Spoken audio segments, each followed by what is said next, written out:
Selamat sore, Bung Firdaus Ilyas. Selamat sore, Bung Meldi Rendra.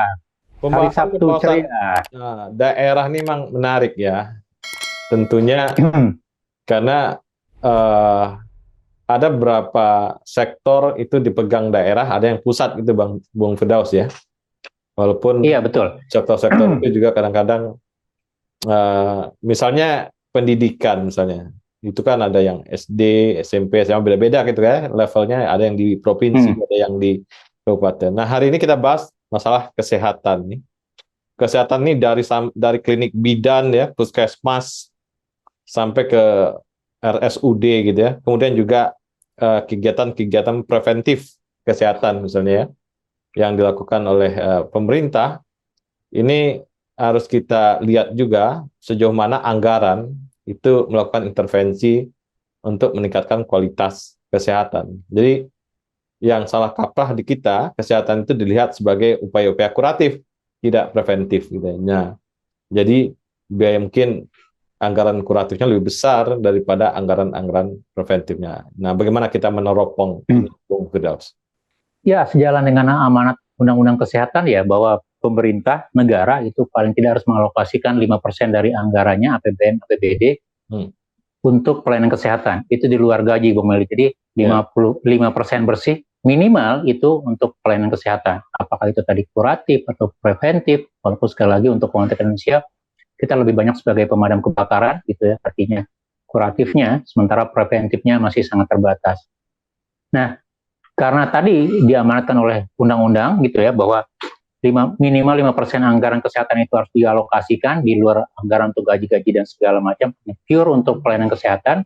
Nah, kalau kita lihat, maka untuk pelayanan kesehatan ini ada dua skema yang kita ambil, skema yang berasal dari APBN, kemudian skema yang berasal dan juga dari pemerintah daerah. Nah, untuk pemerintah daerah sendiri, kalau kita bicara fungsi pelayanan kesehatan, gitu ya, dari keseluruhan rata-rata alokasi APBD-nya, realisasinya, itu pada kisaran antara 12 sampai 16%, Bu Meldi. Jadi antara 12 sampai 16% selama periode 2011 sampai 2021, gitu ya. Walaupun kalau kita mau coba babakan, misalnya dari 2011 sampai 2014, itu kurang lebih 11,7% rata-ratanya, kemudian pada 2015-2021 itu naik menjadi 15%-an. Jadi sama ya. Jadi kenapa ini kalau kita masih ingat dulu politik anggaran antara era SBY dengan eranya Pak Jokowi ya, dan di situ kita lihat bahwa ternyata untuk porsi fungsi kesehatan itu di eranya Pak Jokowi sedikit lebih besar dibandingkan eranya Pak SBY, walaupun nanti untuk pendidikan Pak SBY sedikit lebih besar, begitu ya gitu. Hmm. Dan ini terrefleksi dengan ketika anggaran itu masuk ke pemerintah daerah atau jadi politik kesehatan di daerah, di mana juga rata-rata pada eranya Pak 2015 sampai 2021 itu fungsi kesehatan mendapat alokasi yang lebih besar dibandingkan sebelumnya, jadi 15% begitu.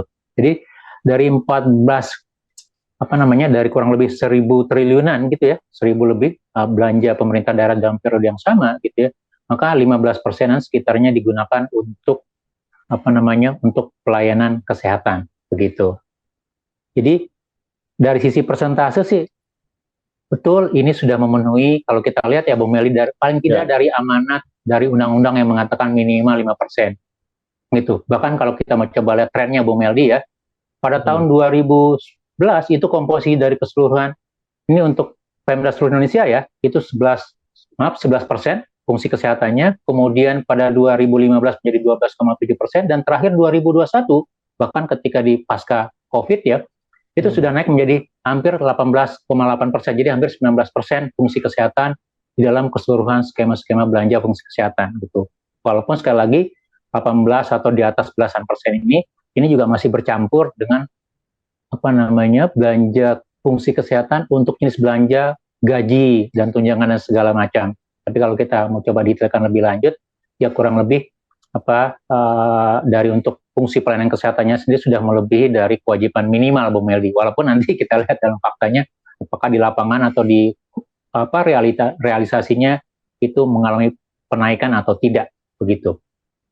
Ya, ini angka-angka, Bung Firdaus ya. Angka-angka ini menggambarkan alokasi yang ditaruh di situ. Nah, alokasi harusnya memperlihatkan ada outcome. Nah, outcome-nya nih gimana nih, Bung Firdaus?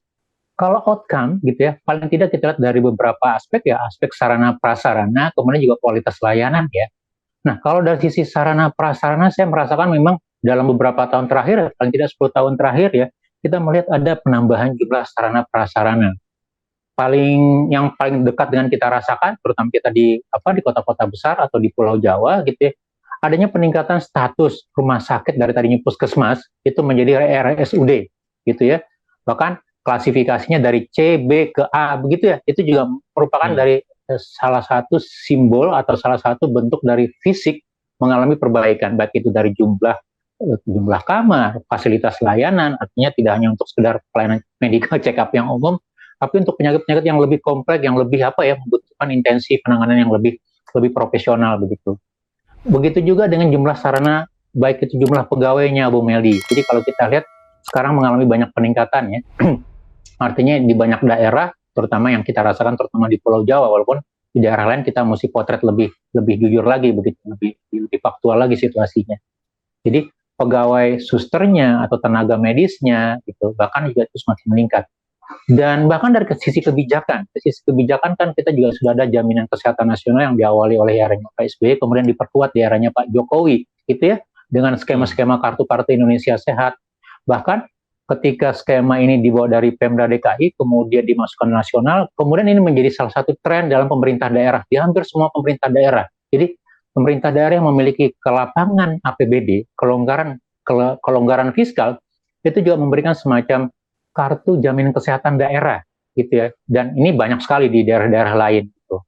Dan saya pikir dari sisi kuantitas kita mengalami cukup banyak peningkatan, Bung Meldi. Itu bahkan kalau kita mau coba konfirmasi walaupun secara linear ya, indeks umur kesehatan kita atau IPM kita dalam salah satu komponen kesehatannya juga membaik secara statistik ya gitu. Nah, memang jadi pertanyaan adalah apakah di balik ini juga memunculkan kualitas-kualitas yang lebih baik, walaupun secara makro ya, kalau saya merasakan di Jakarta sebenarnya cukup baik, ada pelayanannya ya, peningkatan kualitasnya begitu. Tapi apakah kualitas pelayanan ini juga mendorong satu tadi peningkatan kualitas hidup sehat, Bung Meldi gitu. Yeah. Kemudian yang kedua, salah satu isu penting dalam pelayanan kesehatan adalah aksesibilitas. Apakah aksesibilitasnya sudah cukup merata atau belum? Sekali lagi kita bicara ketimpangan nanti gitu untuk pemerintah daerah. Jadi daerah-daerah yang kaya, daerah-daerah yang mampu, kota atau provinsi yang kaya mungkin bisa meningkatkan aksesibilitasnya. Tapi bagaimana dengan daerah yang lain yang fiskalnya relatif hanya untuk pembayaran gaji dan basic pelayanan saja, tapi untuk yang lainnya terbatas begitu, Bung Meldi. Ya, kalau kita bicara aksesibilitas itu terutama daerah-daerah terisolir, ya tertinggal, daerah-daerah yang akses jalan atau daerah yang dekat dengan hutan ya atau dekat dengan daerah-daerah yang sulit dijangkau oleh tenaga kesehatan, ini menjadi harus dijadikan solusi-solusi tertentu ya. Dulu ada namanya puskesmas pembantu ya. Kemudian juga ada di ujung tombak di orang-orang kesehatan ini adalah bidan yang ada di setiap desa gitu ya. Walaupun bidan ini hanya khusus untuk melahirkan, tapi di desa itu bisa jadi dia bisa menjadi dokter juga, tapi bukan dokter yang seperti referensi kesehatan ya. Nah, dia bisa sebagai mantrinya di situ gitu, Bung Firdaus. Nah, ini saya kira kita belum melihat nih bagaimana nih sebenarnya jangkauan-jangkauan di daerah yang tertinggal terisolir gitu.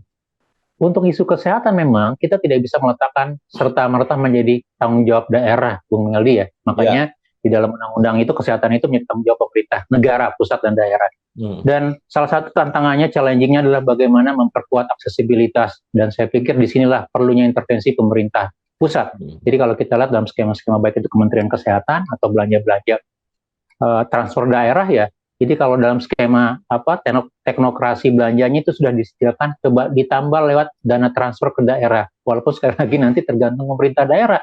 Apakah betul dalam sisi perencanaannya, pelaksanaannya, kemudian pengawasannya itu benar-benar digunakan untuk belanja kesehatan atau tidak? Karena memang ada mandatory spending untuk kesehatan. Nah, sekali lagi ini yang saya lihat juga menjadi satu problem ya. Satu sisi mungkin sudah ada pelucuran dana dari pemerintah pusat, tapi dalam sisi pelaksanaan atau pengawasannya kadang-kadang kita perlu perkuat gitu. Jangan-jangan nanti digunakan rumah sakitnya tidak baik atau puskesmasnya tidak baik atau tunjangan-tunjangan bidan atau tenaga kesehatannya malah dipotong atau tidak diberikan secara optimal gitu. Dan ini yang menjadi soal kenapa dalam sisi aksesibilitas atau kualitas pelayanan kesehatan perlu kita perbaiki, terutama untuk daerah-daerah yang daerah terpinggir, terisolir, daerah-daerah yang memiliki keterbatasan sumber daya APBD, atau daerah-daerah yang secara geografis itu tersebar luas begitu. Tapi sekali lagi ya, negara mau tidak mau harus hadir, walaupun dikatakan itu biaya mahal untuk datang menjemput seorang pasien ya. Saya ingat mungkin kalau ada beberapa contoh ya di negara-negara yang relatif maju, misalnya di Australia gitu ya. Jadi orang yang tinggal di daerah gurun yang jauh begitu dari pusat kota itu dijemput pakai helikopter untuk untuk penanganan kesehatannya. Nah, kita belum sampai ke sana begitu. Jadi kesehatan itu tidak menghitung cost benefit, tapi bagaimana pelayanan meningkatkan kualitas hidup. Jadi ini PR kita, PR juga untuk calon pemimpin yang nanti, untuk calon-calon presiden atau kepala daerah di dalam mengelola anggaran kesehatan yang lebih tepat sasaran, lebih tepat guna, lebih efektif, lebih meningkatkan kualitas hidup kesehatan masyarakatnya. Bagaimana kita membuat korelasi, Bung Firdaus, mengaitkan dengan stunting nih? Gimana terobosan-terobosan yang dilakukan oleh pemerintah daerah dalam aspek stunting? Ya, stunting atau pertumbuhan bayi atau anak yang di bawah standar normal ya. Jadi kalau rata-rata orang Indonesia ini memang relatif lebih kecil ya, mungil-mungil ya, Bung Meldi ya. Bahkan ketika kecil gitu kan kita dibiasakan minum air tajin nih. Generasi-generasi 70-80 kita masih biasa minum air rebusan beras. Dan kemudian kan pemerintah melihat sebagai satu soal, tidak hanya dalam konteks misalnya fisik, tapi juga pembangunan kesejahteraan dan ekonomi. Orang yang terbelakang secara fisik, kemudian juga mempengaruhi kecerdasan, kemudian mempengaruhi ekonomi dan segala macam. Nah, untuk stunting, kalau kita lihat ya, pemerintah punya PR besar. Bahkan Kementerian Bappenas juga mengatakan PR yang agak sulit dikejar dalam jangka waktu pendek. Karena apa? Karena memang strukturnya agak kompleks ya. Jadi kalau hanya sekedar menyediakan makanan untuk ASI, penambah ASI, protein, tentu relatif mudah. Tapi bagaimana menjaga kontinuitasnya, distribusinya? Karena sekali lagi kita punya persoalan garis kemiskinan yang cukup panjang, cukup banyak ya, Bung Meldi ya. Jadi proporsi penduduk miskin di kita itu masih cukup besar, di bawah sekitar 10%-an gitu. Artinya kemiskinan mutlaknya begitu. Nah, ini juga berkorelasi kepada kualitas pelayanan kesehatan atau protein. Nah, saya melihat memang satu yang kita bisa benahi untuk stunting adalah bagaimana mengalokasikan anggaran untuk pengentasan atau memperbaiki kualitas manusia atau stuntingnya 100% atau proporsinya jauh lebih besar untuk penerima manfaatnya, bukan kepada aspek birokrasinya, aspek perjalanan dinas, aspek perjalanan kinerja, aspek rapat-rapat. Itu yang berapa kali disentir oleh orang, berapa kali dicibirkan oleh orang. 100 miliar untuk penanganan stunting gitu ya. 600-700 jutanya untuk birokrasi, seremoni dan segala macam. Tapi untuk gizinya 200-300 juta gitu. Itu yang menurut saya tidak betul gitu. Itu yang harus kita perbaiki. Jadi memperbaiki mekanisme penganggaran, memperbaiki mekanisme delivery program, termasuk juga evaluasi dan monitoring, itu salah satu cara untuk mengejar keterbelakangan atau ya salah satunya stunting untuk masyarakat Indonesia, Bung Meldi. Ya. Terima kasih Bung Firdaus. Sama-sama, terima kasih Bung Meldi. Salam Indonesia bersih. Salam Indonesia bersih.